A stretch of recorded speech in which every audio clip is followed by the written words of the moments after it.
We live, good to go? Yep, let's do it. All right, welcome everyone to the Passive Investors panel. I'm really excited about tonight. We've got a great panel, not only with very impressive resumes, but very impressive people. So I've got my pen and pad out to learn, and hopefully you guys will learn a lot too. And make sure you write down your questions, and we'll do a Q&A at the end. So make sure you save it and you put it in that Q&A box. This webinar is brought to you by Limitless Estates and Break a Day Capital, and that's Kyle Mitchell and myself, Gary Lipsky. We do this once a month. A little bit about me. So I've invested and syndicated in over 1,700 units in Arizona, Texas, and California. I've got $17 million assets under management. I host 4 real estate meetups in Los Angeles and Phoenix. So if you haven't been coming to one of those meetups and you want to, just shoot me an email. I'm happy to send you an invite. I'm also a regular guest on other people's podcasts and attend a lot of real estate conferences. So I saw Jeremy and Brian this weekend. We spent a lot of time together. So yeah, good times. Been a lifelong entrepreneur. I've got 30 plus years of operational experience. So I was an entrepreneur as a kid growing up, and just was always in my blood. I co-produced 3 independent films in my 20s. I started investing in real estate in 2002. I owned a after-school outdoor ed and leadership development company, and we served over 9,000 kids daily all over Southern California. I started a nonprofit called Core Educational Services, and I was a member of Vistage, which is like a business mastery group for 4 years. Kyle, tell us a little bit about yourself. Yeah, thanks, Gary. I am the managing partner and principal of Limitless Estates, as Gary said, and just like Gary, we have $17 million of assets under management between our 2 properties in Tucson and Phoenix. I also co-host the weekly real estate podcast, Passive Income Through Multifamily Real Estate. And I'm a principal of multifamilymasters.com, which is a large meetup group that has meetups nationwide and actually internationally as well. We have about 55 chapters right now, and I host 2 of them in Los Angeles and Phoenix along with Gary. I have 15 years of experience in operations management and logistics. And if you go to the next slide, this was my background before, and I like to show this just because it shows my operational and management experience. So I managed over 250 employees daily, 20 million in annual revenue. And my claim to fame was I worked at a golf course here in Pasadena, and they boarded the Rose Bowl. And so for the national championship and Rose Bowl games, we would host the alumni tailgates for those schools. And there was a year where there was 20,000 guests on January 1st, and 8 days later, 20,000 more guests. So we served almost 40,000 people in 2 days. I managed over 900 employees during those 2 days, and we generated $2.6 million in revenue between those 2 days. So, my background was I used to go into the worst golf courses and basically turn them around and then move on to the next one. So I think it fits well with what we do with multifamily. Nice. So next month, February 24th, we're going to do a case study of our most recent property, La Casa, now called East 3434.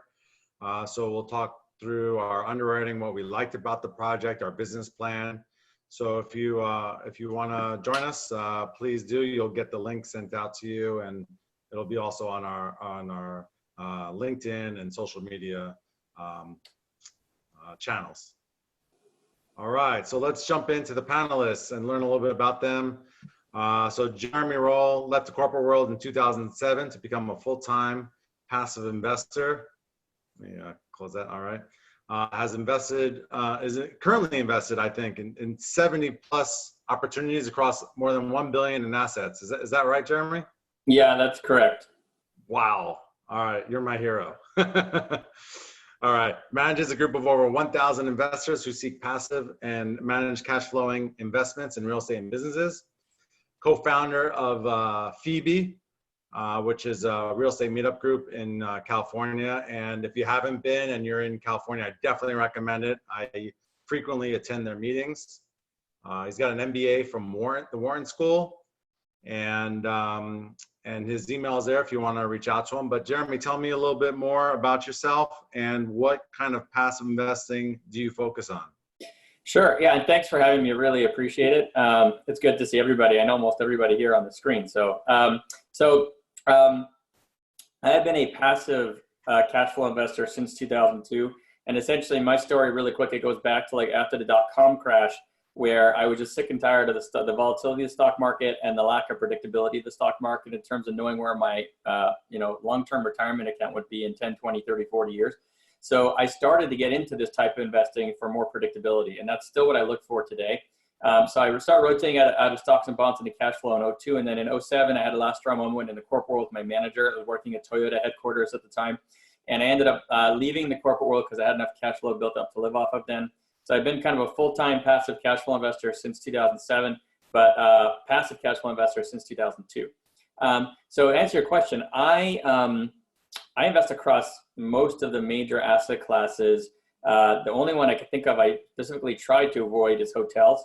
Other than that, I've definitely either currently invested in or have invested in, and most of these I'm currently invested in, self-storage, mobile home parks, multifamily, student housing, multifamily, retail strip centers, office, industrial, RV park, senior living, and then I also do different aspects of single family. Right now, I think I'm in a note fund right now, and it's almost wound down, and I'm also in a little bit of hard money, but I've done some single family flips and some holds and some other things. I also do some non-real estate stuff, which is some ATM machines, a little bit of oil and gas, and I have a handful, like about 10 startups, which is kind of the exact opposite of 99% of my focus. And that's when I just have to make a bet on a person that I know who's starting a company, and I just kind of also like the idea. So that's a quick background on me. Does that answer what you had in mind? Yeah, absolutely. Thank you, Jeremy. No problem. All right, next up we have Brian Miller, co-founder of Capital Stack Investments, who's got 60 plus streams of income and cash flowing from over 25,000 units. Invested in single family rentals, self-storage units, mobile home pads, retail strip malls, trustees, and multifamily apartments. Currently building 132 homes across LA. And Brian's email is there, Brian at Capital Stack Investments. Brian, tell me a little bit more about yourself and what kind of passive investing do you focus on? Well, it started started in 1999, bought a primary house that in California that appreciated nicely. From that, I leveraged and went into my first single family house in 2004, a few more in 2006. And then I had the good fortune of chasing down a Craigslist ad that I thought was a scam for a $50,000 condo in Phoenix. And I was like, is this a scam? And he's like, well, that one's sold, but I got 100 of these if you're interested. So it was when Phoenix got decimated, that market really fell apart. I had always wanted to invest in that market. And when things went to 25 cents on the dollar, while everybody else was running out of the burning building and screaming, I ran in. So we bought a lot of things during that time, and it ended up being super, super smart idea. That lasted until 2012 when Blackstone and the other hedge funds came in, and in 6 months it went from crickets to our next offer was like, oh, we have 50 offers on this and we're 30 grand over the asking price, and that just changed like overnight. So part of that was just finding the opportunity that the market is giving you and jumping on it. So from that, we realized that at that point that we could easily buy ourselves a job, right? Because managing all those properties, keeping insurance, keeping the HOAs happy, keeping the tenants, even with property management, it ends up being a fair amount of work. So from that experience, I was like, well, if I keep scaling this up, it's going to just add more and more to the day, which is kind of the opposite of what you want to happen with investing. And from that, I discovered passive investing. Someone was kind enough to introduce me to Jeremy Roll and became part of his group. And he was actually a very good early mentor in this space and finding opportunities that someone at that time who was much more sophisticated than myself to vet deals and look at deals gave me the confidence to jump in, because in passive, you're largely, you're sending off a check and hoping you get one back, but there's a high degree of trust. So that whole due diligence part, which I'm sure we'll talk about, is a huge part of it. But that kind of got me into the passive world. And then it was basically really nice at that point to be able to have all the benefits of real estate, depreciation, write-offs, and all that good stuff without it being complicated, without it adding to my to-do list. So that's what really introduced me to the passive world. Nice, nice. Thanks, Brian. All right, last but not least, we have Carrie Young, managing partner of Silica Ridge, currently invested in 21 opportunities, asset manages 2 multifamily deals, invests in multifamily, ATM, and self-storage. Recently moved to Dallas, Texas after 25 years in Seattle. Carrie, tell us a little bit more about yourself and what's your focus for passive investing. Sure. Thank you so much for having me on the show. My husband has had a W-2 job his whole career, and I was a stay-at-home mom, very involved in my kids' school and on lots of panels of, let's decide on the school calendar, which can be one of the most contentious groups to ever be part of. But I really had no formal real estate training other than just buying our homes that we lived in. And in 2013, we started having to pay really high taxes. Like, in addition to the W-2 taxes, it was just insane. And so a friend told me if I got into real estate, if I bought some single family homes, that would help. So I tried to do it for about 2.5 years, and I would put bids. And at the time in Seattle, the Asian buyers were coming in and paying all cash.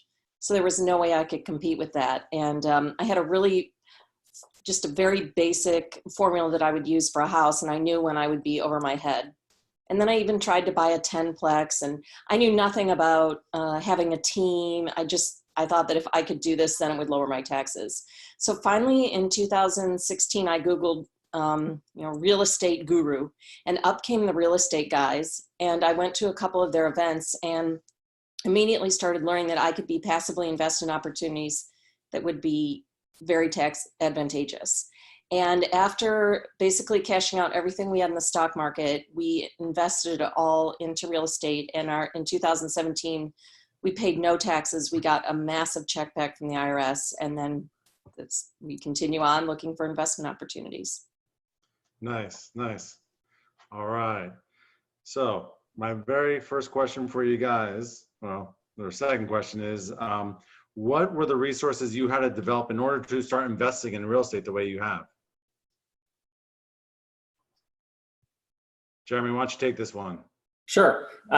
So, I started back in 2002, which was a definitely more challenging time to start investing than now, just because of some of the new crowdfunding rules of the 506c public marketing that allowed, in terms of structure, it allows for public marketing to accredit investors for certain opportunities.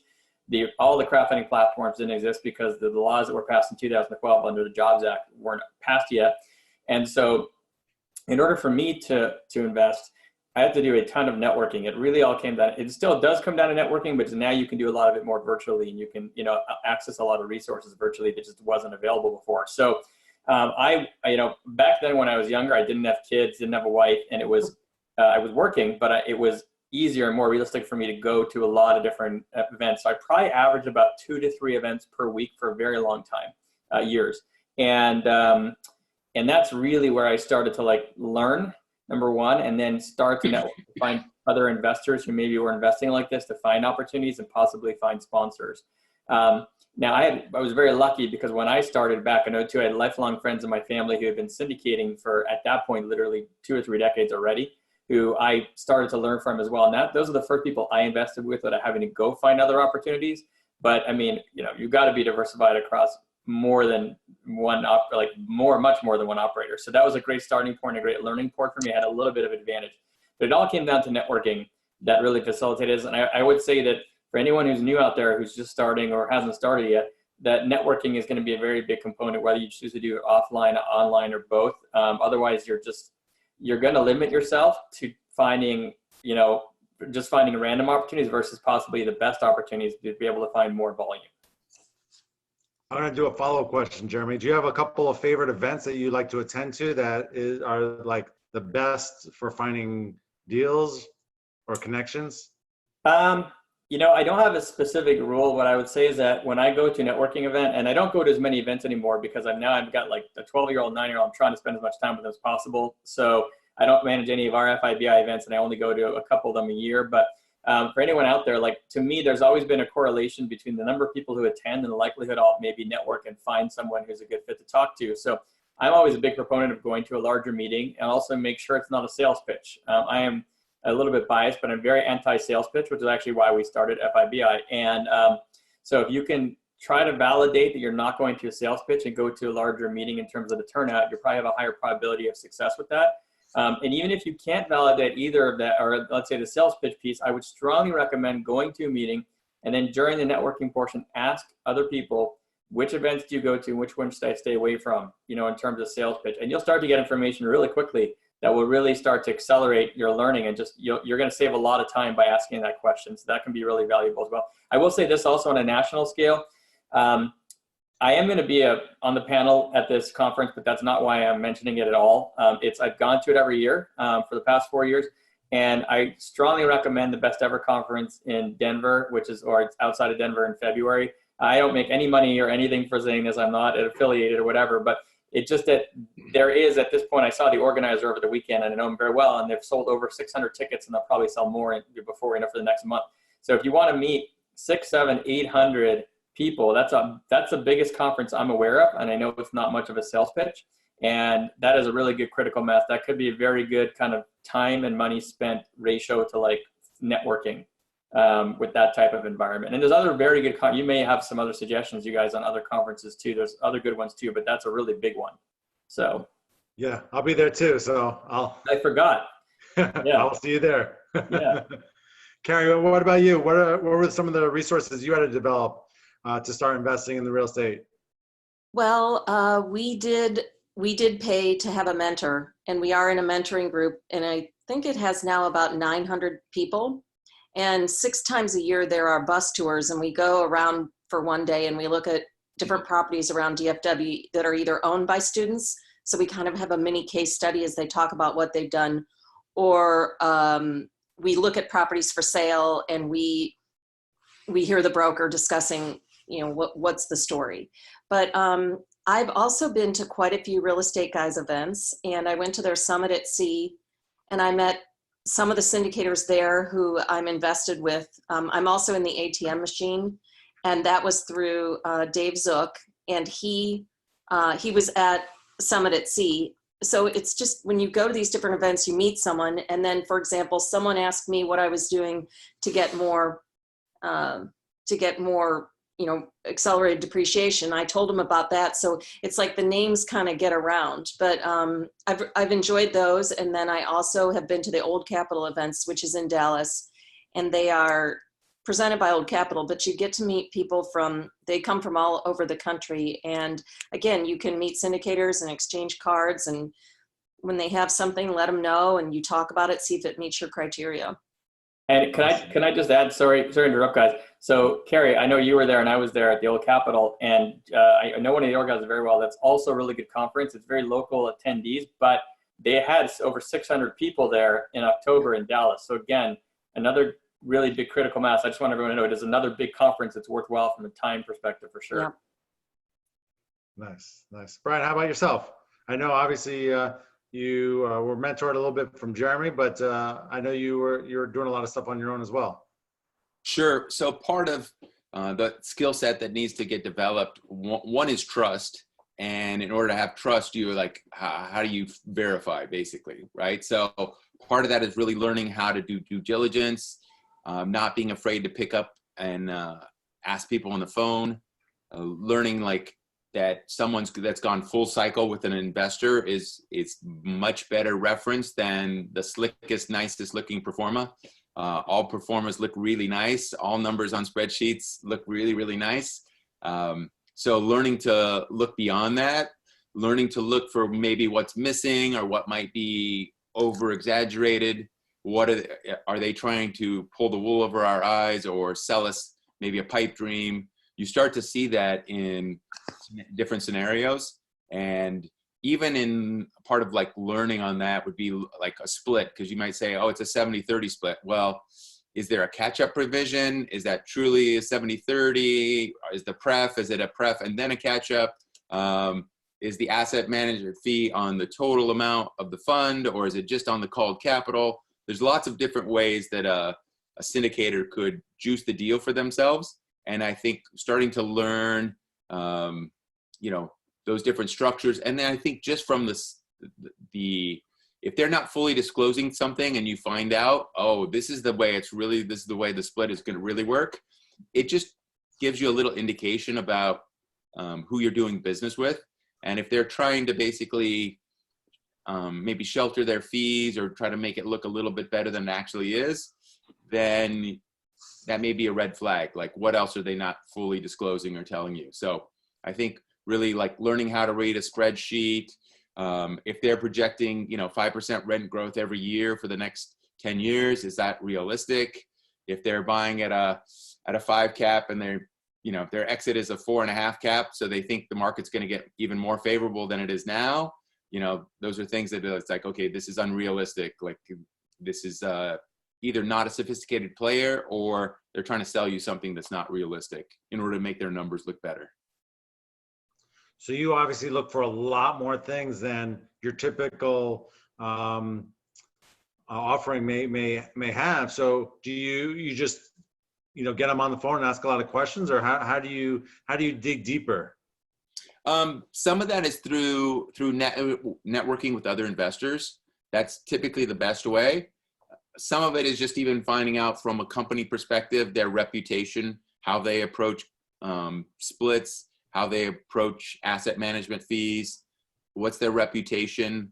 You know, there's still a lot of discretion, even though everything's outlined in the PPM. So you can just, you know, get a sense for how people are doing business or how they've done business in the past, or if they promise people, you know, 18% IRR and delivered like 7, right? There's a good chance. I mean, that can happen to even the best operator, but it just starts to leave clues if people are consistently underperforming. So, you know, asking about that track record, again, investors that have gone full circle, full cycle, you know, what is this really like? There's some groups online that I'm part of that, you know, people can talk about their experiences, good, bad. When you ask a question of the operator and you kind of get an evasive answer, or, you know, the person that's in charge of investor relations really doesn't know the answer, but then they don't really get back to you on a timely basis. All those are kind of clues. Like, it's sort of like, I guess you would equate it to dating, right? The best someone's going to treat you, you know, when they're dating is before you get married, right? And then after, it's like, so if they're not treating you very well, don't expect to, you know, everything to be super well after you get married, right? So if before they have your money, if they're not treating you super well, after they have your money, it's the level of service would very likely not increase. Very good points. I hope our listeners were writing this down. So thank you, Brian. Absolutely. Carrie, what markets do you invest in, and what kind of criteria do you look for? Primarily DFW/Texas for multifamily. I do have one deal in Albuquerque. And then the self-storage deals are in Florida, and the mobile home fund is several different states. The criteria, it's actually pretty interesting. I don't really take it at face value anymore when they say it's going to be a 32% IRR per year. I really do dig into the numbers. I'm a good analyzer, and I have a analysis worksheet, and I usually ask them to share theirs. And anymore, if they won't share it with me, it's pretty much a no-go. So I look specifically for the same things. If you're going to have 5% rent increase, what is justifying that? So if I see a 2% rent increase, I feel that's a lot more achievable. But I really dig deep down in, and I would rather see a lower IRR that I think is more reasonable with more conservative underwriting than a really high IRR and they're pushing everything. Another thing I look for is how much are they relying on other income? I've found anymore that it's harder to get the rent increases. So people say, oh, well, we're going to add 50 units with a doggy backyard and charge $50 more. But the property is no one's ever proven that concept. So if that's where they're getting a lot of their return from, I'm more skeptical, and I don't like to see a whole lot of other income as the reason that the deal is going to do well, unless it's really been proven. And so I would say, I mean, obviously, if it says that you're going to get 8% cash a year and you're going to get an 80% return over 5 or 6 years, that's great. But in reality, that's happening with very few deals that I'm seeing. And so I'm looking more for specific factors that I can then, I know in DFW what, if it's in a certain area, what you can get in rent increases. So if they're following along with that after their initial rent bump from maybe doing an upgraded unit, then I'm in agreement with that and I can feel better. But I look at the underwriting on every deal that I invest in anymore. And in the beginning, I did not. And my 3 early deals are my worst performers.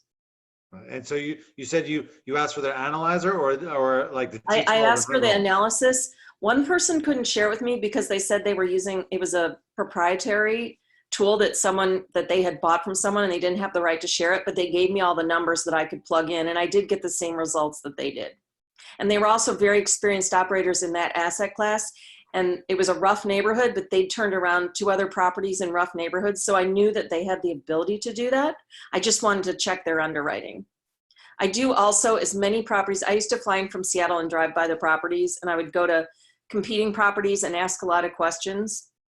I'd just say I was interested in investing in the area. Could a property manager help me if they had a few minutes? And I've never had anyone say no. I would take a little $10 Starbucks gift card. And so I do some of my own on-site due diligence as much as I could. And again, some of the properties where I didn't do that are my worst performers. Nice, nice. Jeremy, what kind of markets do you invest in? What criteria do you look for? Well, as far as market goes, I like to tell people that, what I've learned over the years is that there's a lot of really interesting markets across the US. And I'm saying that as a former Canadian also. So I lived in Canada for half my life and LA roughly for half my life. I was in Philly for a couple of years. And what I've really discovered is that there's a lot of places, and it's such a big country that there's a lot of markets that can make sense to invest in depending on the asset class. And so I like to tell people I'm open to any market that is non-volatile. So I won't look at most places of California, wouldn't look at New York City, the cap rates are too low, and some other hot markets at the moment like Denver. Good markets and for a lot of reasons, but they're just not, they don't match what I'm targeting as far as more stabilized predictability, just more like, more predictable cash flow without having to worry about the volatility. And so I think what's more important to me is obviously the market's important, but that it's within the market. I'm targeting like a class B property, and what I call like an A- or B location that is maybe 80 to 100% occupied, stabilized, or may not have any value add upside, because I want to go to sleep tonight, wake up tomorrow, and not much has changed because I live off the cash flow. And so if I can apply that box or that target criteria to a specific market where that makes sense, and with that asset class that makes sense in that place, then that could work. And I'd also say that I will vary which asset classes I invest in depending on the market. And let me give you some quick examples, right? So I'll invest in self-storage in Florida because if there's a hurricane that comes in, the most likely damage in a typical facility is not going to be a bunch of windows. It's going to be air conditioners outside that are on the ground or on the roof. And that's pretty manageable. Whereas would I invest in a 25-story all-glass office building on the coast in Miami? Probably not, just in my own comfort level because of that risk, right? So, and then the same thing can be said for different asset classes in different places. More examples like mobile home parks in the South can be difficult to make sense of because the price of homes is so low and the price of apartment rentals are so low. You don't have the gap you typically have to justify someone stepping down into a mobile home park versus being, let's say, a C-class apartment or B-class apartment. So it really depends. The market will dictate what asset classes make sense to me for different reasons. And then I'm open to hearing about any market before I don't want to prejudge any market, so to speak, unless it has a lot of volatility to it. Nice. Thanks, Jeremy. All right. So let's start with Brian. What were some of the hard lessons you had to learn along the way? And what would you tell your younger self to avoid? Okay, perfect. Actually, I'll jump it real quick into the markets that I like. It's similar, but I tend to like sunshine states, right? So I like all those southern states, Phoenix, Texas, Florida. I also really like tax friendly. Like I look at the political climate. So Florida without in-state income tax, Tennessee, and Texas as well. You see net migration growth, right? So those businesses are flocking there, people are flocking there, so the economics are really good. I actually do like Southern California, but not for a buy and hold strategy. I do a lot of my ground up development here, and that's because the price of construction to build something here is not that different than it is, let's say, Phoenix or Atlanta, but the price that we can exit at is significantly higher. So let's just say we build for under 200 a square foot. In other markets, we might be able to sell for 205 a square foot, where in LA, we might be able to sell for 600, 700, 800 square foot, depending on what we're selling.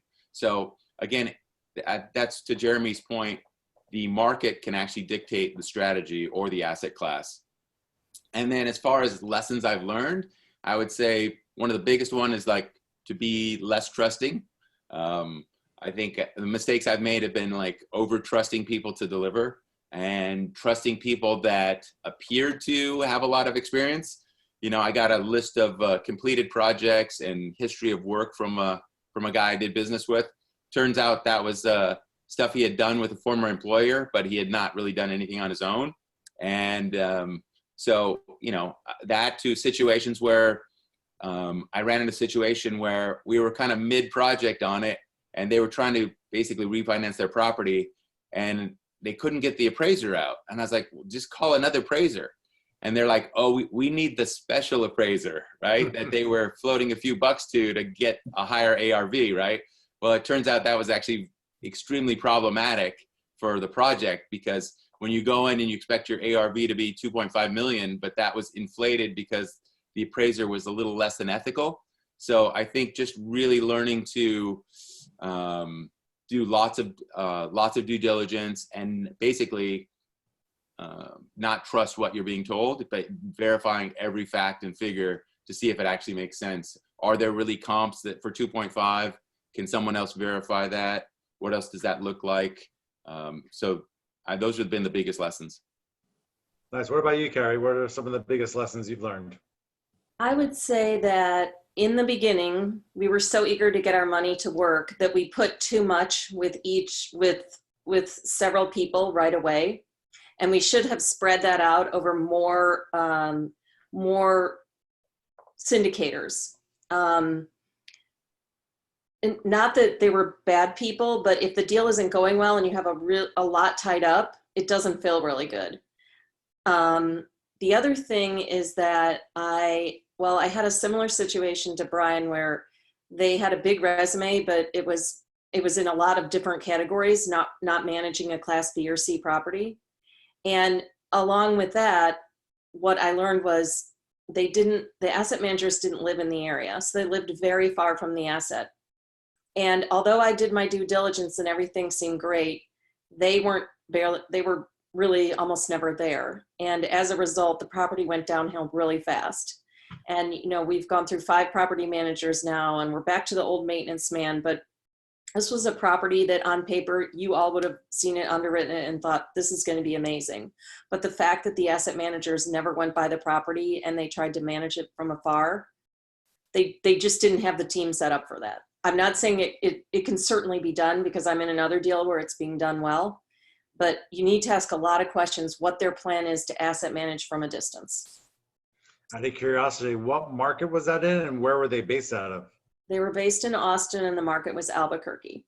Okay, so they wound up hiring a local asset manager midway through the project. Wow. But I now, when someone is not right in their direct market, I'm very pointed in asking the questions for what their plan is. And I got an answer the other day from someone that said, we will be there every week, one of us, if we need to be. And then I thought, well, who's going to pay for that? You know, that travel budget was very large because it's coming out of the deal. So then I'm thinking, okay, wow, you know, each flight's going to be $500 or $600, and then the food and staying overnight. So there has to be some kind of balance for the asset manager to be planning to get there. You definitely want them there, but I'm not sure every week is the right answer. Yeah, I think you need to have a quality property management company, and if they are going to travel, then that should come out of their asset management fee that they're charging. That's exactly what I'm saying. Versus it was coming basically out of expenses. Yeah. And the prior owner had a local property manager, but he also traveled quite a bit there. So that already the expense line on that was quite large. All right, Jeremy, you're up. What are some of the hard lessons you've learned along the way? So, I'm not going to put out hard lessons, as I think I'm just trying to think about like what's the most important, and yeah, essentially, number one by far for sure is that, in my opinion anyway, is that the number one thing to consider is who you're making a bet on. The number two is the property. As important as the property is, it's all about who you're making a bet on, and that's what I try to focus on as my number one. And I think that at the beginning, when I first started, I'm not sure I really understood that. And in fact, it's funny. I literally apply that to when I invest in startups, as rare as that is. And I have to tell you that, before 2008, I invested in a few startups and I loved these ideas. And honestly, none of them worked out. And then as soon as I switched around, my entire focus on the startups, like I'm not going to invest in any startups, and I also have to make a bet on this person. And then I kind of like the idea enough that I can get on board with it too. It's literally 180, like they're pretty much all working out. And so, which is great. And so it's the same premise in real estate, in my opinion. So that's kind of lesson number one by far. Number two, which was really interesting because I came from the corporate world. So anyone who's listening, if you're in the corporate world and you're used to like, if you're at a bigger company, I worked at like a Disney headquarters, Toyota headquarters, and you're used to like having to see or work on buttoned up PowerPoints and they'll have to look perfect. And then like the beginning, I was used to that, and I get some documents and they weren't quite perfect. They weren't quite as spiffy as what I was expecting, and maybe I would pass. Whereas like what I've learned is that I'd rather invest with the best operator with the worst documents than the worst operator with the best documents. And I think that's really important. What's important is that it doesn't mean that the best operator with the worst documents doesn't have the right information in it. It's just that it's still got to be comprehensive and it still has to show you they're very detailed, but it just may not be as pretty as the next person's. And I think that that's something that's an important thing to consider, especially if you're not used to having to think like that, because this is, a non-institutional type of world. And I would say another very important thing to consider, that's more of a recent phenomenon, is I love all the podcasters. I've been on over 50 podcasts, and so I know a lot of these people very personally. But I see a lot of investors who are, I think, attaching. They're watching podcasts, loving how someone's running a podcast, managing a podcast, and then translating that to like, oh, this person must be a good person to invest with, right? And what's important is that you separate that and then go analyze a deal like we've been talking about, the trust but verify, right? Don't just trust, verify. And I find a lot of people are not taking that verify step that Carrie talked about, which I think is really important. And Brian talked about too. And it's the trust but verify is really how all this works as a passive investor. And you've got to get to the trust by figuring out who you're making a bet on. And then when you get to that point, then you still have to verify. And I think that verification applies even if someone's marketing or, has a really nice looking deal. You've got to really dig into it before you can decide if it's the right fit for you. So those are some just quick thoughts. Yeah, good points. I totally agree. All right. So Brian, you've got so many investments. How do you keep track of all of them? Do you use like a software, Excel? What do you use? Right now, it's an Excel spreadsheet. So, and basically it's broken down. I have it by asset class. So like I'm in a hard money fund with basically non-retirement funds, just regular taxable income. And then there's another chunk with the different development projects that I have, which is about 10 development projects. And then there's another chunk with syndications that are with taxable dollars. And then there's, once it moves down the spreadsheet, then it's in the retirement plan. So I have a defined benefit plan that I invest in, and then the different assets in that. And then 401k, which I have kind of 4 buckets in, like a pre-tax and a Roth component for myself and my wife in the 401k.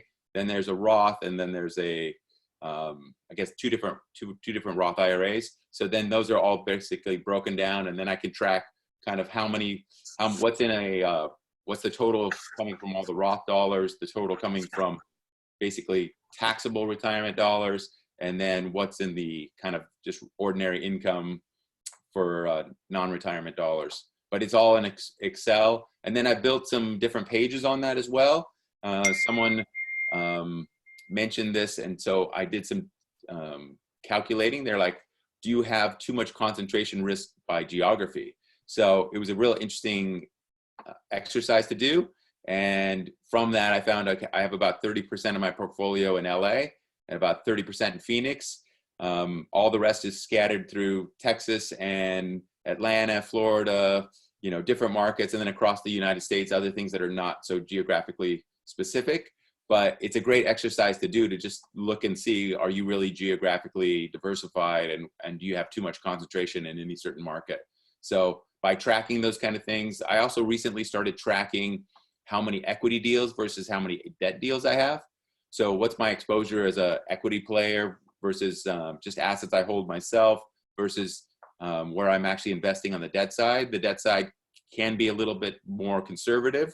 And so as we reach this place in the cycle, part of my learning has been like, okay, I need to take my foot off the gas pedal a little bit on the equity side, and where can I still get really good returns and be on the debt side? So that's been some things that I've done to make some changes there. Nice. And how often do you look at that Excel spreadsheet? Pretty often.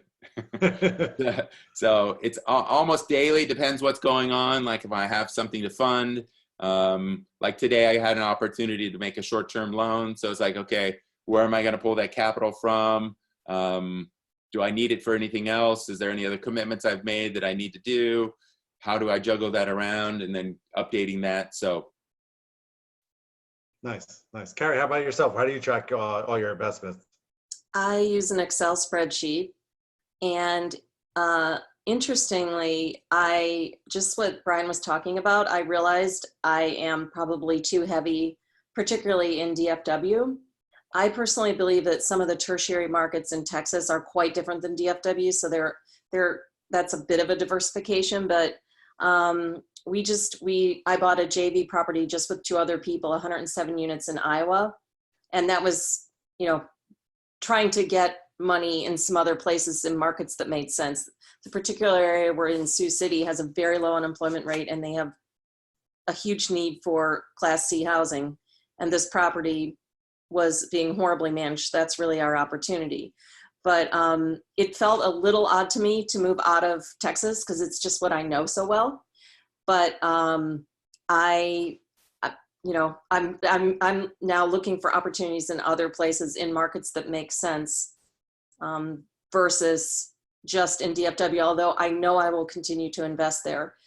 And additionally, I found a property management company named AFI, Alexander Forrest Investments, and they are the asset managers also on your deal, and they will help you source deals. And so this is the deal in Iowa we did with them, and we're going to look at another one for this year because they analyze thousands of deals a year and find ones that fit their criteria and then what you want to be buying. So for example, if I want to deploy, $1 million worth of assets and someone else does, and then we want to find a property that's maybe 6 million, they'll help us with that.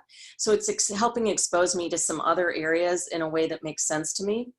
But in our mentoring group, so many of the deals are in Texas, and I've had this bad experience investing out of state. So I know I need to get over that mindset. And so working with Alexander Forrest and, getting to know more investors who have experience in other markets is helping. Nice. Yeah, I've never heard of them. Very interesting. Yeah, it is interesting. I mean, they take a finder's fee, but they do a lot of work. And so far we're pleased with their work. And if the property does well beyond 12% return in the course of the hold, then they get a fee as well. But I'm all about, I don't mind waterfalls. If someone's really knocked it out of the park, in my opinion, I'm happy to have the syndicator do that. I'm not as keen on big acquisition fees. I don't mind some. There's a lot of deals out there you have to analyze. But at the same time, to take a $500,000 or $600,000 finder's fee is really skews the deal a lot of times. And on my deals that's been done, both of those deals are not doing well at all. Yeah. Someone sent me a deal who I met this weekend for a deal in Phoenix, and man, it just had so many fees in there. It was ridiculous. I mean, they're going to get their investors, but it was crazy the amount of fees they had in there. But never mind that. Let's Jeremy, how do you keep track of all your? Oh, sorry, I was cutting you off. Go ahead, Carrie. I'm not saying I'm against it, but I think something more reasonable. It is a lot of work to get a deal. Sometimes you spent money traveling there. You're you've got hard money down, but at the same time, really, $600,000, if it could be now parsed out within the deal, these deals will be performing. And that's kind of a hard pill to swallow. Yeah, totally agree. It is a lot of work to source these deals and travel. And so a certain amount of fees are reasonable, but a lot of these deals, particularly from big names, really start jacking up their fees over time. Mm-hmm. Jeremy, how do you keep track of all your investments? Are you using Excel as well, or? I am using Excel. I take a bit of a different approach than everybody here. So I think so. I have two different tabs. One of them is a cash flow tab, and one of them is a net worth tab.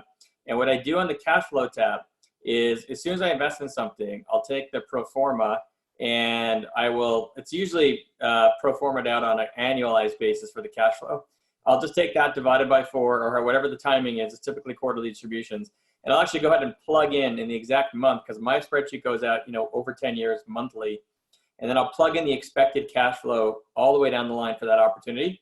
And then what will happen is every quarter, I'll know I'm supposed to get which month it's supposed to come in. I'll based on when they're supposed to send out the distribution after the close of the quarter is when I'll put it in.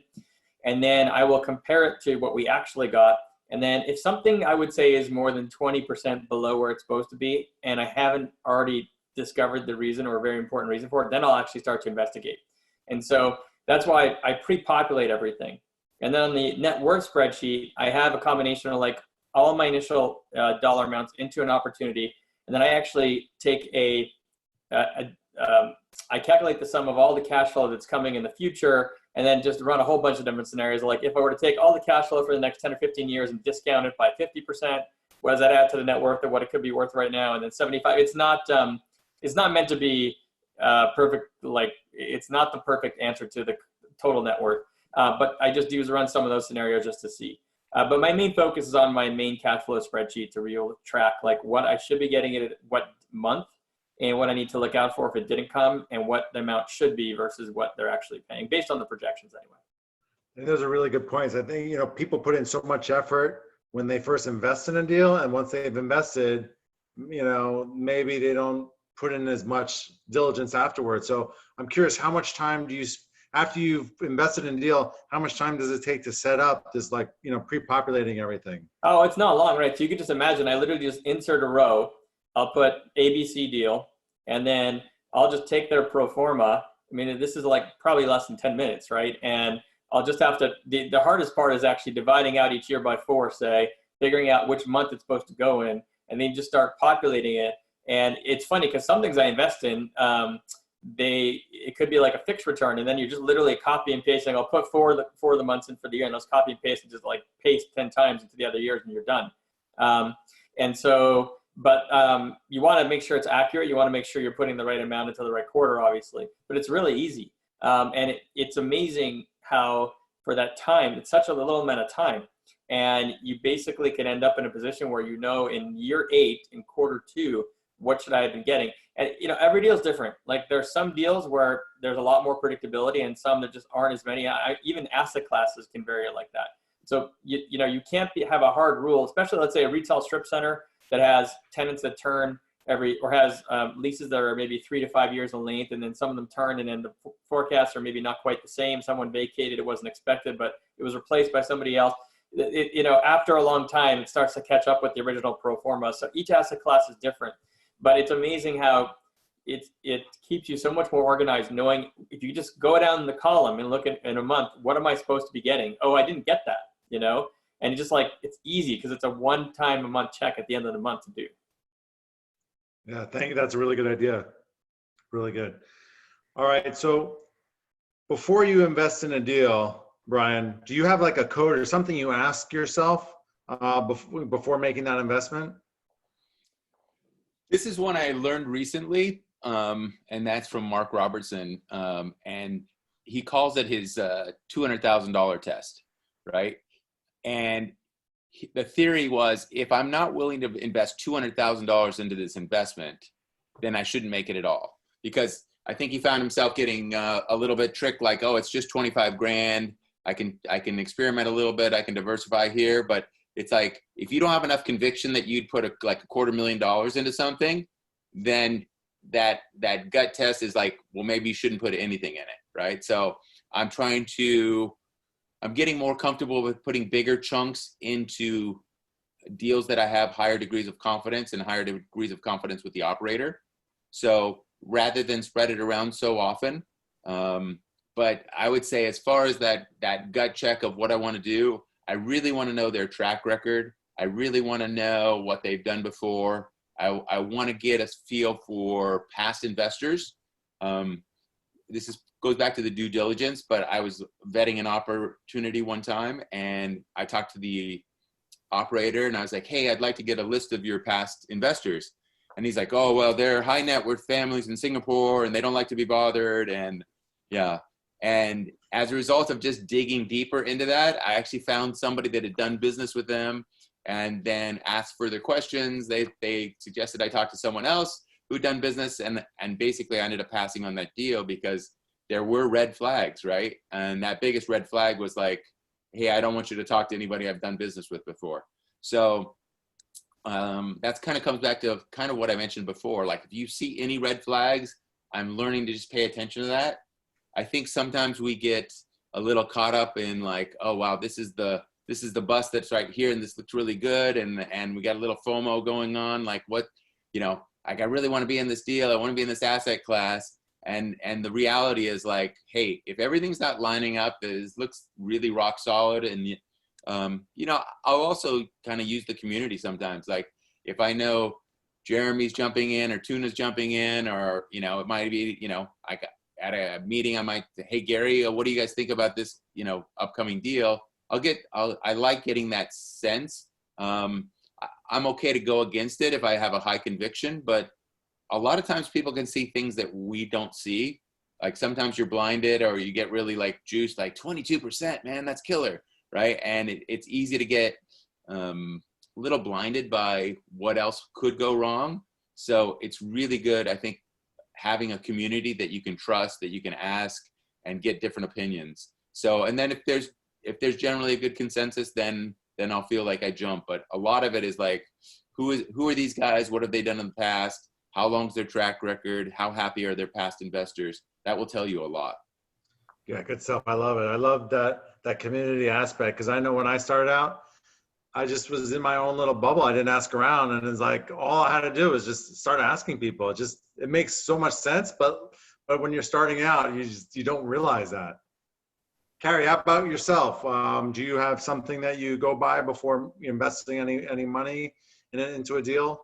Well, I have similar answers to what they said, but one thing I'm learning to do now is I try to find someone who, and I know a lot of the submarkets where I'm investing, but I try to find someone who lives there, whether it's a friend of a friend, and I talk to them about that area. And for example, one of my deals that's not performing well, I talked to someone in Fort Worth who's been there all their life, and they said, oh, I know why that deal is struggling.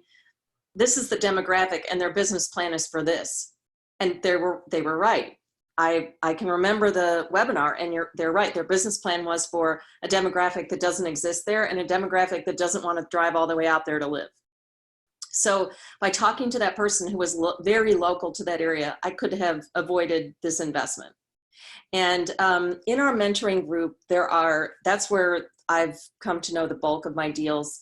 Most of them are 506B, so I have personal relationships with these people.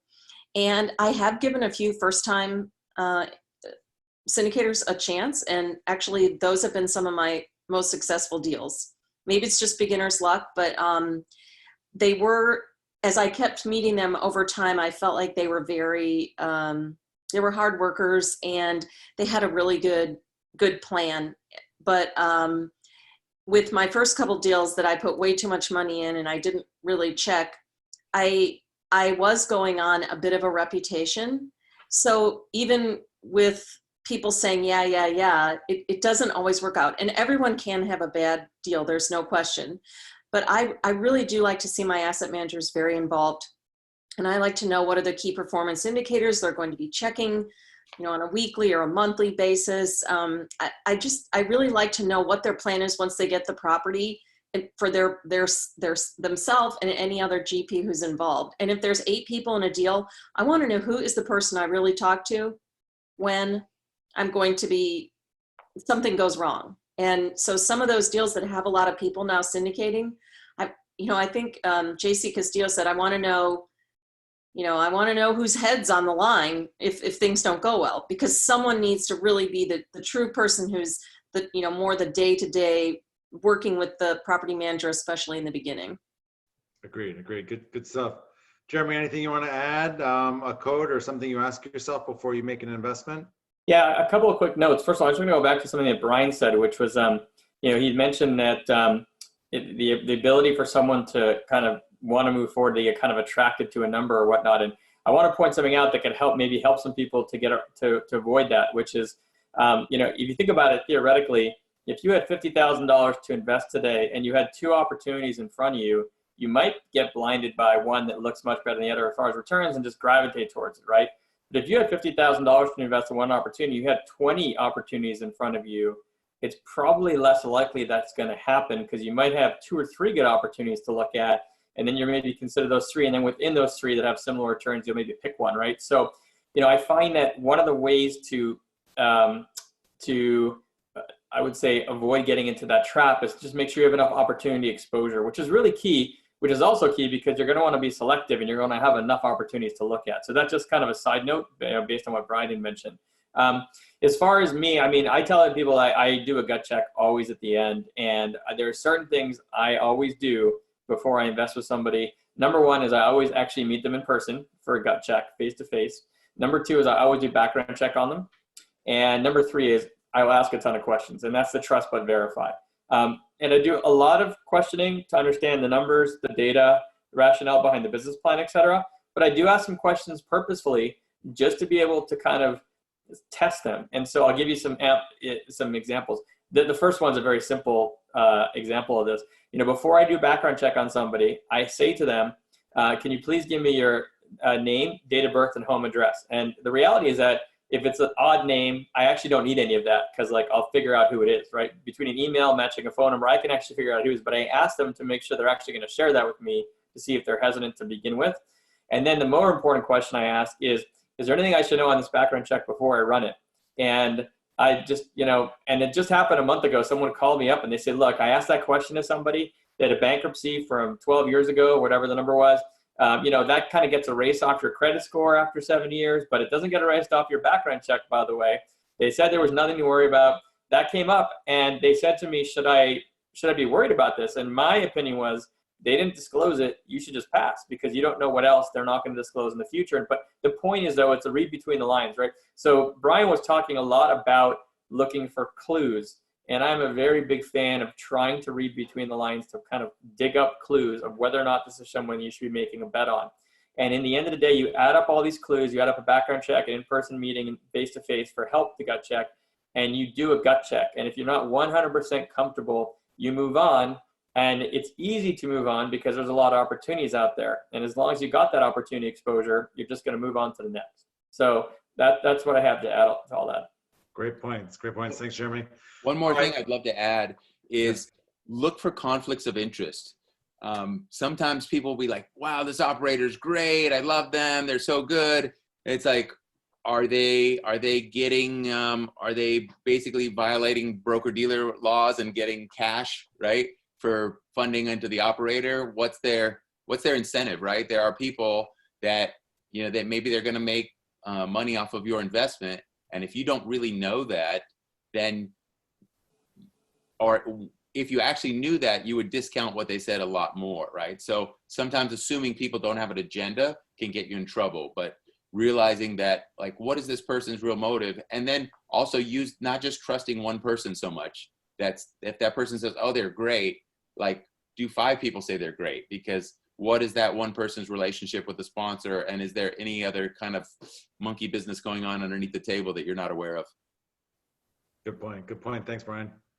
All right, I'm going to pass it off to Kyle, and we're going to open up to Q&A. So if you guys have any questions, make sure you put it in that Q&A box. Awesome. Thanks, Gary. One thing I want to point out before going into the Q&A is all three of these panelists, so a total of over 150 streams of income, and they all said one thing that really resonated with me, which is they're still learning. Each one of them said, I'm learning this, I'm learning that. And you would think after so much of investing experience, they would think they knew it all, but they don't. And I think that's one thing that separates them from everyone else, is that they continue to learn. And the way the market is right now, you have to continue to learn and adjust and be flexible, or else you can get left behind. So I appreciate each and every one of you guys coming on the panel and talking about that. I'll go ahead and just do a round table here. First question, let's go with Jeremy Roll. What is your opinion of a fund of funds? So I'm assuming what this means is basically someone who's pooling a bunch of money together into a fund and then investing that into a whole bunch of different opportunities that they're not running themselves. So I think that's a definition of fund of funds typically. I'm trying to remember if I've ever invested in a fund of funds. I actually don't think I have. And part of the reason is because you basically got an intermediary there. And there's nothing wrong with intermediaries, but there's two challenges with a fund of funds in terms of intermediary. One is that they're often going to have an asset management fee. And I have my own opinion about this. It's just one person's opinion, but I much prefer somebody getting paid a fee based on percentage of revenues, based on performance essentially, than on an asset management fee. And unfortunately, what's become a more common thing with funds that are really, really big these days, as there's a lot of money chasing few deals, is that the asset management fee is so large that it takes away the incentive of performance, even on the back end split. Like if nothing ever, like everything just breaks even, for example, or loses money, they've made so much money on the asset management fee, it didn't even matter, right? So I'm going to give you a quick example. If someone raises $100 million into a fund and they have a 2% asset management fee, and there's two partners and they're making $1 million each year, even if it doesn't go well, they've been okay, right? It's not optimal, it's not what they're trying to do, but you can argue that they can still be totally fine. So that, the motivation isn't necessarily aligned very well with investors. The other issue is that funds can be really challenging for investors in general, in that you're now giving up someone often in a blind pool, meaning that you don't even know what's going to be purchased, or a semi-blind pool where only some of the stuff's been purchased. You don't know where your money's going and what's going towards. And so I have a strong preference for individual assets. I still invest in funds with operators who I've gotten to know that I can kind of really make a bet on, and I've definitely invested in a whole number of funds, but I have a stronger preference, and I think most investors do, based on a lot of conversations I've had. I've talked to like thousands of investors over the years, literally. And so that's another challenge with the fund of funds. Now, what's interesting about a fund, or any fund, is that if you can get in at the end, at the same share price at the beginning, and then analyze almost all the assets that have gone into it, that gives you a bit of an advantage, and that does happen from time to time. But in general, I don't think I've ever invested in a fund of funds, but because of a combination of the intermediary aspect, the lack of alignment of performance, and the fact that I really can't choose, get to choose the exact properties it's going into. Perfect. Thanks for that. All right, Carrie, what do you like to see in the PPM, and what do you not like to see in the PPM? Well, I'll go again to the waterfall. I don't mind a waterfall. I feel like if someone has really done a great job, I don't mind paying them more of a percentage at the end. So I'd rather that it was, for example, let's say an 80-20 split up to a certain point, and then in the PPM is disclosed, after we get our certain percentage, then they go to 85, or they go to 75-25. A lot of people seem to be bothered by that. I am not bothered by that. I also like to clearly understand what all the fees are. And believe it or not, it can be very hard to figure it out from a PPM. You can read them all and you think you understand. And I actually, twice, I've sent the PPM to an attorney it was $500 to review, but I just felt it was worth it because we were really excited about the opportunity, but I didn't fully understand the fees. And you might say, well, why would you even invest with them? But I liked the opportunity a lot, and I knew the people and I liked them, but it was just written very differently. So I wanted someone on my side to give me the opinion. And in both cases, I did still invest in the opportunity, and they've been very good. All right, let's go to Brian here. Let's see. What asset classes are you investing in 2020 with much talked about the downturn on the horizon? So asset classes that I'm doing now, I just recently went into a multifamily deal in Phoenix. It was workforce housing. I like the play. The play is basically we're revamping 70s systems, like air conditioning systems, heating systems. So that allows you to take your utility costs from maybe, you know, a huge percentage of your NOI is getting basically eaten up by your utilities cost. If you can massively turn that into highly efficient, you know, 2020 kind of air conditioning systems, water heaters, and you as the landlord are paying all those, if you can totally reduce that cost, that's a huge benefit to your building. So I really like that play. I am also going into some distressed debt funds right now with strategic operators. I just made a bet on that because I like the play. I like the downside. I like the LTV. So those two things, I would say, really well structured debt funds right now. I still like multifamily. I'm open to other things, but I would agree that they're very expensive and you have to be very careful. If there's not a compelling reason to find value there, or that you legitimately think there can be value there, you have to be really careful. I've done a few value add deals over the last year, but again, just I either really like the operator, I really like the play, like the market, all those things. The other thing that I've continued to do is, like in Los Angeles here, I have a development partner. So I've done a lot of development in the last year because one is that's been a proven strategy for me. I have a close relationship with them. I like the ability to build for 200 a square foot and sell for more than 400 a square foot. I just like that play, especially in that I actually like the simple construction. So I'd rather do simple duplexes rather than a larger building. So those are just things I'm continuing to learn and then focus in on where I want to be. Perfect, thank you. For Jeremy, I'm a W-2 guy, but I plan to come into $30,000 to $40,000 to invest in about 9 months. What is a good first step investment? Okay, so I'm not an attorney or investment advisor or anything like that. So I'm just, sharing my perspective as an investor. And I will say that, I'm actually a little concerned for who that is, because if you only have 30 or 40,000 to start, that implies you probably put it into one opportunity, and that's not very diversified. So, I'm biased and I'm hyper diversified, and I even like being diversified within tenant base of each opportunity for more diversification. So, I would say that you may want to consider waiting until you have more capital to be able to diversify across multiple opportunities. That being said, if you, for whatever reason, want to put that to work and it makes sense for you, then two things I'd recommend. Number one is get enough sample opportunities.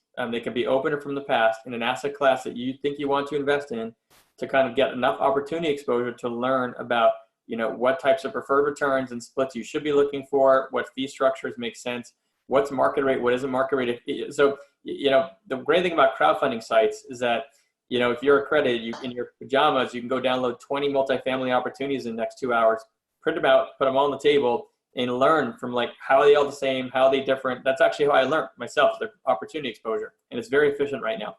So I would focus in on one asset class to start, get a lot of opportunity exposure, and then decide if the type of investing you want to do, whether it's stabilized value add development, makes sense at this point in the cycle. You've got to formulate the timing aspect of whether you think the timing makes sense for whatever type of strategy you want to employ, because it may or may not make sense, and you shouldn't take that for granted right now. We're at or near the end of a cycle, most likely. So those are some of the steps I would tell you to start with, but I am concerned about the fact that you could probably only diversify that into one opportunity. One option for you is you can go on to some crowdfunding sites who have their own REITs or other similar structures under what's called a Reg A structure, where they allow much smaller minimum investments down to 5,000 or lower. And you might be able to take that and spread that across 5 or 6 different vehicles if you're willing to do that. But those are going to be funds, not individual opportunities that you're going to have to analyze for the most part. Perfect. All right, Carrie, we got a question here. What do you like to see from investor relations, and have you seen anything unique that you see great value in? So most of my properties send out reports monthly. A couple are quarterly, and they explain that in their, usually in their webinar, which they're going to do. I prefer monthly. I just like to keep, and I read all my letters. If I don't have time and they come, I put them in a folder.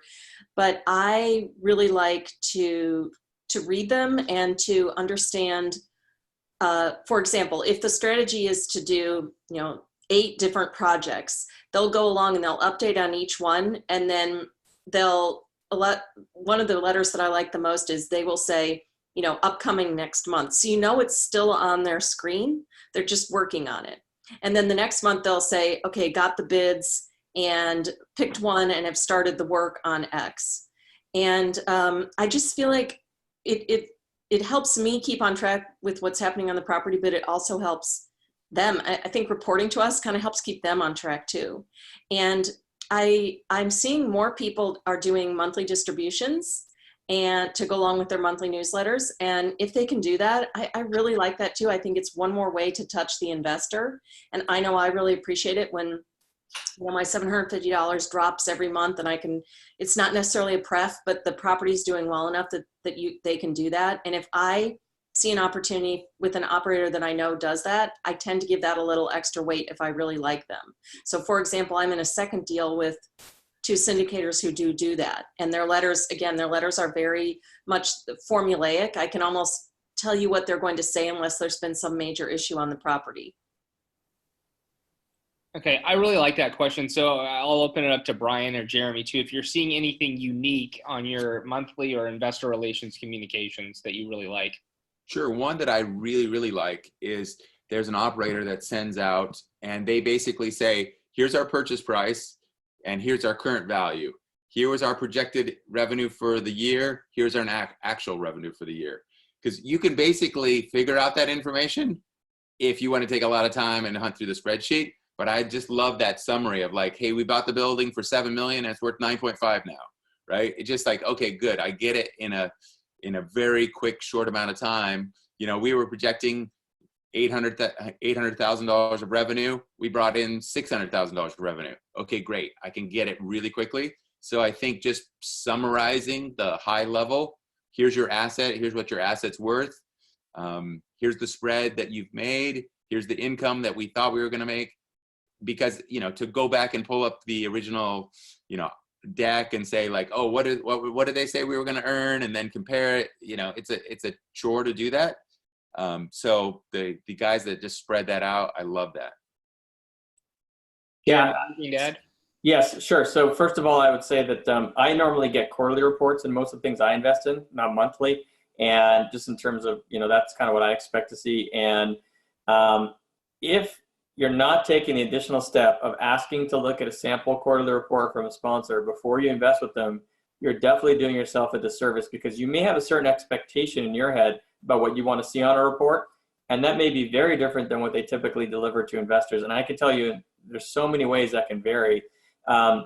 Some operators tend to understand the investor's perspective better than others, and some of them just can't relate to the investor, but understand like what they're looking at for their own reporting and their own operations. And it may present information that they think is really important internally for them to track. And I'm going to give some examples. Whereas investors don't need to know 90% of what they send, and they're just trying to get to the bottom line, what Brian was talking about before, right? And Brian's smiling because I'm sure he's received some of those. So, and I'll give you one other, one example that's really great is that some operators like to use a variance report like Brian was referring to, that compares to, let's say, this quarterly's cash flow payment versus the projected cash flow. Other operators like to use the current payment or revenue versus what their budget is showing. And their budget is done annually. So you're in year 8 of an opportunity, and you're in a X, Y, and Z opportunity, and a few things have changed. And now they're publishing what they're supposed to do for the year versus what they're doing, versus what they said they were going to do this year 8 years ago versus what they were doing. And that is very different information. It's actually much more relevant to them operating the property, but it's somewhat less relevant to you as an investor to an extent, in terms of, I was supposed to have a certain amount of cash flow I'm relying on getting or hoping to get in year 8, but they're not even paying attention to that, because they're paying attention to like, what is the current status of the property and what am I doing versus the current status.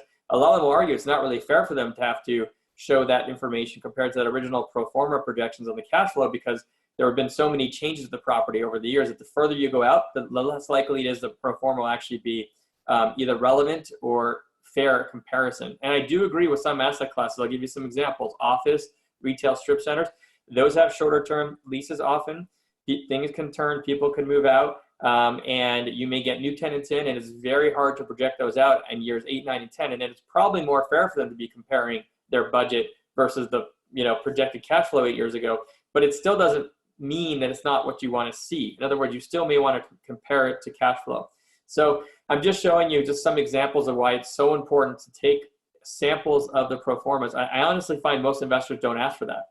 And then, you may get your first quarterly report and say, wow, this is not what I would have thought they would have sent because it's missing X, Y, and Z. And I'd really like to see that. But now you got a problem because they're probably not going to change. That's a very important step to take that I strongly recommend. And trust me, the reports can vary greatly. I love that answer, Jeremy. And the other thing that's valuable about that is if you basically ask them for that report for all their properties, and in the report is all the reasons why they can't meet the preferred return or why we're not making distributions right now. That's a good way to do due diligence. So great answer. All right. We're talking about networking and going to events, but this group seems to be quite honest and intelligent. Why not stop my networking here and build relationships with the people on this panel? So Brian, why don't you take that one? Sure. Well, I think it is a good idea to build relationships. I mean, Jeremy's a very smart guy. I've learned a ton from him. I wouldn't be in the position that I had been or am currently if I had not met him. So it's been a great thing. And that came from going to a networking event, right? So again, you want to there's multi ways to learn, right? And I think just building that community again of people that you could say like, hey, I just got offered this opportunity. I'm highly considering it. But, if you can develop like 10 or 20 friends that are, deep into this business that you have some respect for, and you say, hey, what about this deal? What do you think? That's really valuable. So you can learn a lot by going to events. I've met a lot of people. I've met business partners. I've met a flipper that I funded flips and we split the profits and done projects. My current business partner in Capital Stack Investments, I met as a result of going to real estate investing businesses.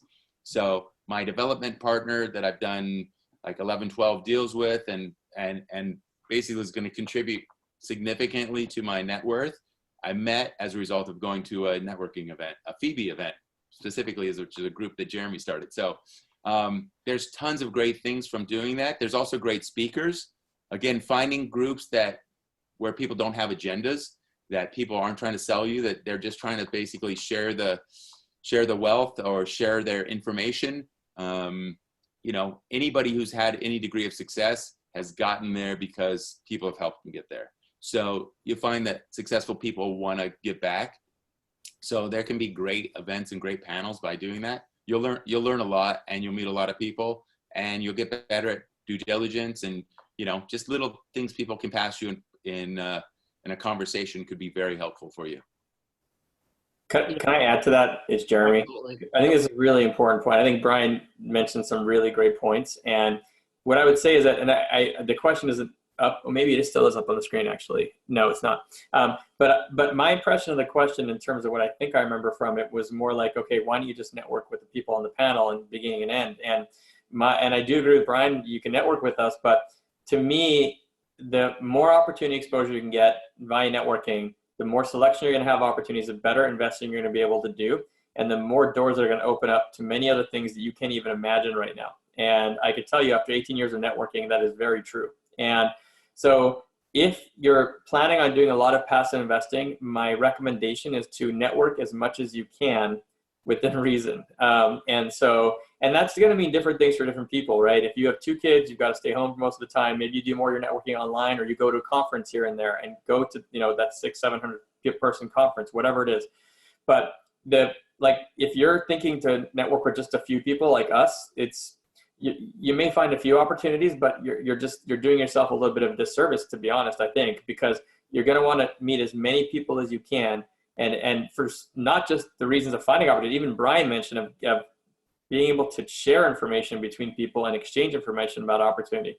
So there's got to be a positive correlation between the size of someone's network and maybe how successful they could be in passive investing. I would imagine none of us have the data, but that's probably true. Yeah, your network is your net worth, right? And so the stronger your network is, the better off you're going to be.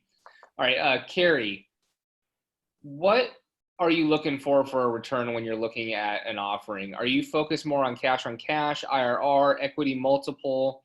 What are you looking for? Well, I think I answered it a little bit towards the beginning. For example, the ATM deal that I think a couple of us are in, it's pure cash flow. At the end, there will be nothing left to return. The asset is not worth anything. So for example, I did that because I believe it's $21.50 every month you put in 104,000, you get $21.50 every month for 7 years. And I could see that I needed an investment that was going to be really consistent cash flow based on a couple of my other deals that were showing to be that the profit would all be made at the sale, but they weren't cash flowing very well. So I guess I take each deal as they come. And I'm starting to realize more and more I need more of the consistent cash flow because I have quite a few that are going to sell. And I know because I keep track on my own how much they're worth now and when they sell and what the prepayment penalty will likely be, you can see. So based on how I keep track, I said, okay, now I need some more that are going to be more consistent cash flow. So maybe a pref deal. I'm in a pref deal though that is not paying the pref. So as it happens, we're supposed to get paid before the asset manager, but guess what? When there's no money to be had, it doesn't really matter who's going to get paid. So don't be completely lulled into thinking that a pref is the perfect solution to cash flow issues. Again, you really need to know who the operator is and what the deal is and not just look and see 8%. So right now, I'd say I'm looking for a little bit more cash flow, but still somewhat of a value add component to continue in my portfolio. All right, perfect. That looks like that's all the questions. So I'm just going to go around the horn, maybe final words from each of you. Let's start with Jeremy. Yeah, and again, thanks you for having me. I really appreciate it. I would say that the one thing I always like to tell people right now, other investors, is just be very careful right now. Brian touched upon this a little bit before, but asset prices are very high. Everyone's going to have their own opinion about where we are in the cycle. But one thing I have learned over time is that timing is critical. And I like to use the example. It's very simple. You can invest with the best operator in the best asset class in the best location in 2007 and been foreclosed in 2010. And you can invest in the worst operator with the worst asset class in the worst location in 2010 and have sold the property in 2017 and made a lot of money. And so the timing is really important. And especially if you're new, it's important to really get a sense of the timing and make sure that it lines up with whatever you're considering in your own strategy, and just get a sense of where we are right now. I mean, I say this because I've been on the sidelines mostly since 2017 myself. A much happier seller since then, and still been making investments for sure, but I kind of they have to be more no-brainers from a pricing perspective for me versus just market rate. And I invest in stabilized cash flow stuff, so value add can make more sense right now. Potentially there's other things to discuss, but the point is I made that decision because I have an opinion about where we are in the cycle, and I understand how my strategy fits into that timing, right? And I think if you don't have the answer to those questions for yourself yet, I would make sure you spend some time on that before you consider jumping in, because I do think it's a dangerous time to invest right now, depending on the type of strategy you have. So just want to make sure I got that across. Great. Thanks, Jeremy. Brian, how about you? Let's see. First of all, to Justin, thank you for the shout out there. And to answer your question about fund versus specific property, there's different schools of thoughts. There's a lot of value in having a single asset because you can really tell what's going on a lot easier. There's another school of thought is like if you own 10 self-storage in a fund, that you have some diversification, that if one's not performing well, the other 9 will hold it up. So it's sort of a personal preference. People have different ideas. So there's pros and cons that answer to that question. But just in wrapping up, I mean, passive investing is a beautiful world. I'll tie it into our earlier question of why go to networking events. So over the weekend, I was at an event. I met a doctor from Wisconsin who's making 7 figures a year, right? and he got sick of the $500,000 tax bill that came along with that, right? And so I'm in that situation. I have a little Carrie envy right now of getting a big check from the IRS. I'm still writing out big checks. So part of that was like, hey, how do I keep learning? How do I keep learning about like basically choosing investments that are going to have high tax benefits, right? High depreciation, high write-offs, ability to do cost segregation, all kinds of things to basically lower my income. Because at the end of the day, like how many units you have or where all your cash flow, it doesn't really matter. Check what is your spendable after-tax income, right? The rest of all the numbers of how many doors you have and all that kind of stuff, it really doesn't matter. It's like, what do you get to put in your Levi's at the end of the year? So it's a beautiful world. Don't be afraid of it. It's a learnable world. The risks are manageable. So it's good. I'd invite you to come on down, keep learning, keep joining on these webinars. It's a beautiful thing.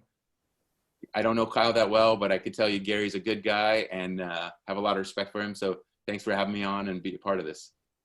Yeah, thanks, Brian. All right, Carrie, any closing thoughts?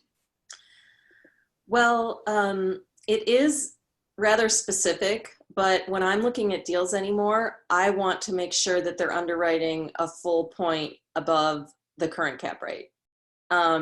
So for example, if they're buying at a 5.5, I want to see the reversion cap rate at a 6.5. And it's a bit of a, for those who aren't in investing right now, it's a little bit of a tricky concept, but it really protects you against different situations that might happen that aren't going well in a deal. And it gives you, it just gives you more safety within the deal. So when I see a deal that's bought at a 5 and underwritten at a 5.2 reversion cap rate, I won't even consider it. I don't care about the operator. I'm really wanting to see that very conservative reversion cap rate. And so that's kind of how I sleep at night with the deals that I'm invested in right now in this cycle of the market. Yeah, absolutely. That reversion cap rate can make a bad deal into a good deal pretty easily. So that's something you certainly want to do your due diligence on and ask the sponsor their game plan and also talk to other people in that market who know that market so you can understand what the cap rate of that market is, because the cap rate changes between asset classes, between markets, between size of property even. So you really want to dig deep into that and understand it. So, okay, so that's all the questions. We really appreciate everyone being on for the last hour and a half. And thank you to the panel, Brian, Carrie, Jeremy. You all three added a ton of value, and I'm sure we could ask you questions for another 3 hours. So I appreciate all of you three taking the time. Thank you. Absolutely. Thanks for having us. Great. Thank you. Awesome. And if you ever have any questions, if there anyone out there has any questions, please reach out to Gary and I. We'd be happy to connect. And we'll talk to you later. Thanks for being on. Mm-hmm. Thanks, guys. Take care. Bye.